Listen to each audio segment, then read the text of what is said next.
শীতকালে গরম গরম ভাতের সঙ্গে ভর্তা খেতে কার না ভালো লাগে। আজকে আমার খুব ইচ্ছে ছিল গরম গরম ভাতের সঙ্গে ভর্তা খাবো। তাই যেমন ভাবনা তেমন কাজ। তাই আমি এখানে একটি কড়াইয়ের মধ্যে শীতকালীন সবজি নিয়ে নিয়েছি শিম, 2 কোয়া রসুন, নিয়ে নিয়েছি শুটকি মাছ বেছে ধোয়া, আর একটু ধনিয়া পাতা।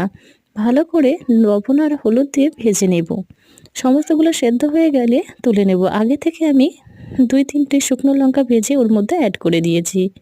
বেটে নেওয়ার আগে একটি পেঁয়াজ কুচি করে নিয়েছি। সমস্ত উপকরণ একটু ভালো করে বেটে নেব।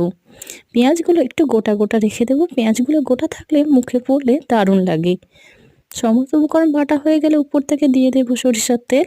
সরিষার তেল দেওয়া হয়ে গেলে একটি পাত্রে আমি তুলে নেব। এরপর একটি পাত্রে তুলে নেব এবং গরম ভাতের সঙ্গে পরিবেশন করব। আপনারাও অবশ্যই বাড়িতে একবার ট্রাই করতে পারেন।